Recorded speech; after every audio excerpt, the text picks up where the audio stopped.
Well, so that is the state of affairs, at least on the side of INEC. But what happens then when rubber meets the road? Nigerians will say they've been here before. They've heard some of these promises. They've seen some of these activities before.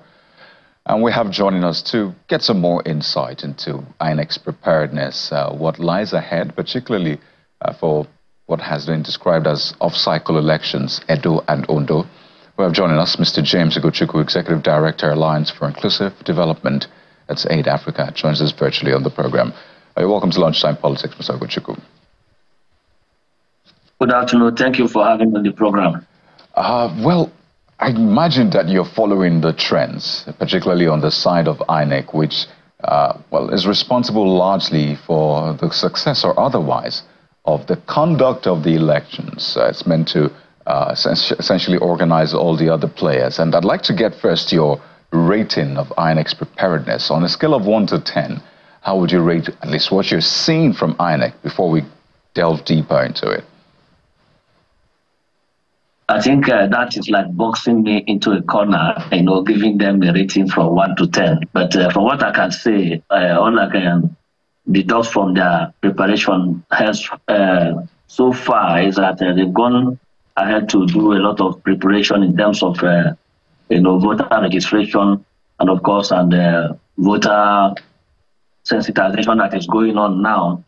And, why I'm saying this is we are coming from the hindsight of previous preparation of INEC, of which they will tell you that the preparation is top-notch. At the end of the day, you start seeing something else. So rating INEC at this particular point is like boxing into a corner, and I don't want to get into that kind of conversation. All we need to say or expect from INEC is that they know the kind of terrain they are going to work in those states, and of course, on those states, and of course, they should put all the necessary preparation in place and ensure that they follow it in total. But we'll see in a situation where INEC will say that we are very much ready, and at the end of the day, we will start seeing something otherwise. A case in point is those state election in 2016, where election was cancelled the day before the election.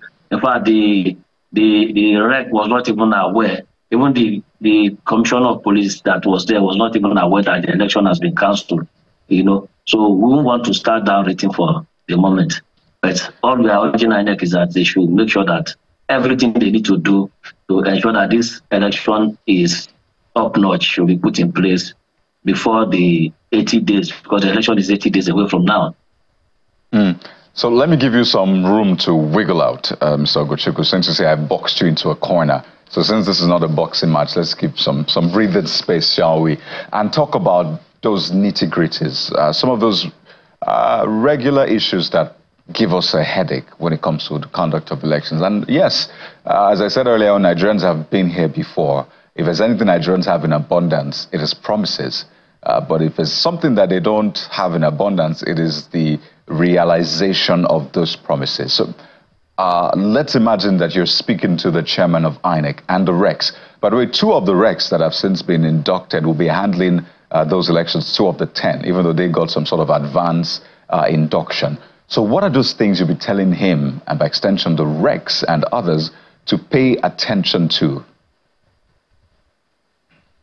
Well, let me start from the INEC chairman as an instance. Edo State, and of course by extension Ondo State, are 2 states that conducting election there comes with a lot of challenges. But we are dealing with the states that have riverine area that need proper logistics to tackle. Ondo State, for instance, has a lot of local government area in the riverine area, like the Ondo, Ilaji, and all those areas. So conducting election in these places need proper, logistic preparation way ahead of time. And this should be something that they need to factor in now, given the current situation of things in Nigeria in terms of the availability of food, the availability of men and materials that will be willing to go into some of this terrain. Because the time this election will be happening at the peak of the rainy season, for that of Edo State, for instance. In the last one that happened, in fact, the last 2 previous Edo State elections, we had people being carried away by the river. because they are not putting on life jacket and all that. So they need to start factoring all this. And of course, apart from the riverine area, we're looking at the logistics itself. We've seen several times that at the end of the day, by the time we get to the polling day or the election day, we'll see excuses that the NURTW were not able to move materials from the rack to the polling unit. So all these stories is something that you don't want to start hearing this time around. Of course, having the beavers and IRF and all that ready and working is not enough, because they are going to be manned by men. So we have started the training of all these ad hoc staff that are going to man all these materials. These are things INEC should be looking at. And of course, the welfare of staff and all that should be top notch, because by the time staff are poorly mobilized or their welfare are not well factored, it goes a long way to affect the outcome of the election. And for the rec, well, I'm concerned that 2 recs that have not conducted elections before are being sent to these 2 sensitive states. Conducting election in the Edo and the Ondo state is not a child's play. I think it requires somebody that has extensive knowledge of election, or somebody that have conducted election in the past. The INEC has in the past, transferred experienced electoral commissioner from one state to the other.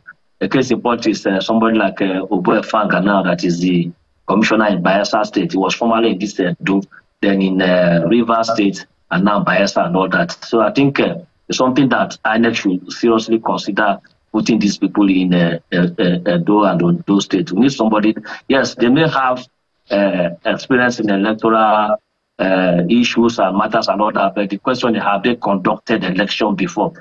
I think it's something that INEC need to consider, so that we'll not have a case where we have people that during the period of executing their duty, they will be teleguided or misguided because they've not been in that particular, what do you call it now, short calling position, because that is what it's going to be now. So relying on administrative secretary and other staff of INEC at the state level without experience, for me, is worrisome, and I think it's not too late for INEC to deploy them to a stage where they can learn how to do this properly.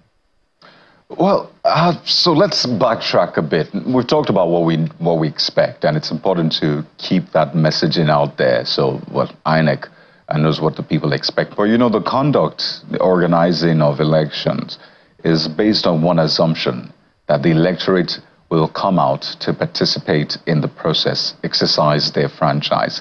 But I do hope that the Commission is not taking for granted that people would always come out, that people trust the process enough to come out. So are you seeing the Commission doing enough work to convince the people, a lot of them who may have felt battered, cheated during the 2023 elections? Yes, it went to court, the court ruled on it, but that doesn't seem to have taken away the sentiments from people. So is the Commission doing enough?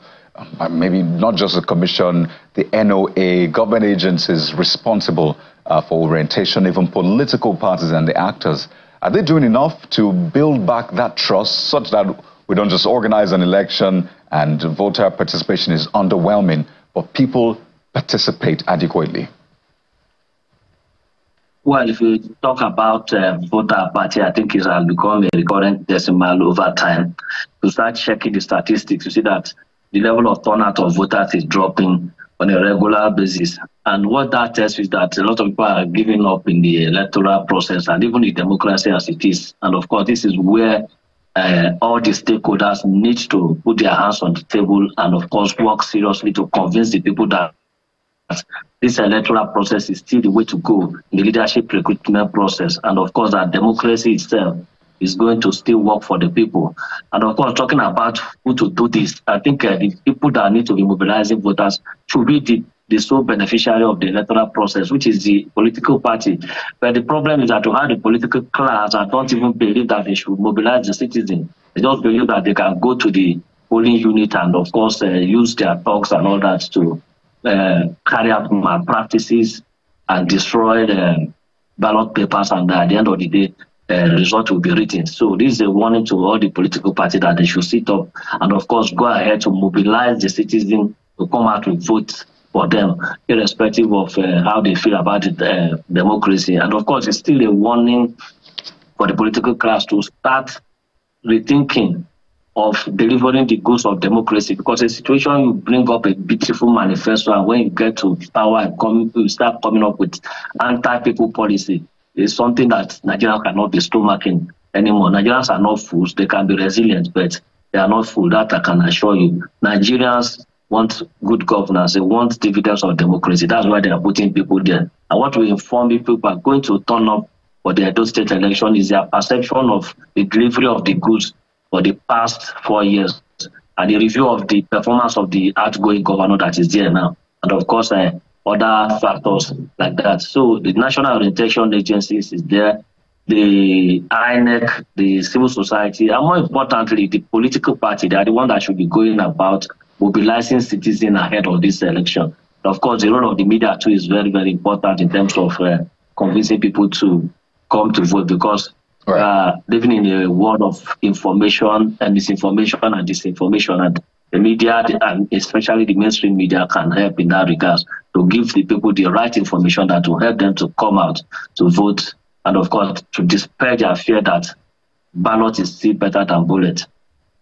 On a final note, let me just sort of ask that question in another light, much simpler.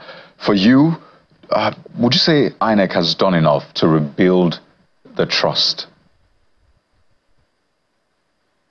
Well, that's another dicey question. A lot of people had depression after 2023 election, I inclusive, when we started having the issue with the IRF portal and all that. So INEC needs to use this to election to prove that the technology they are bringing in and their guidelines and their conduct of election has improved, because seriously, people don't really believe that INEC is doing very well. That is just the truth. People don't believe they are doing very well, and this is an acid and litmus test for them to prove the people wrong that yes, they've come of age and they really want to change the status quo. Well, this wasn't intentional, Mr. Ogochukwu. Seems like I keep boxing you into a corner, but you did well, I must say. I would like to thank you so much for joining us on the program. We're speaking with the Executive Director, Alliance for Inclusive Development, Aid Africa, Mr. James Ogochukwu. Thank you again for your time. Thank you for the boxing match.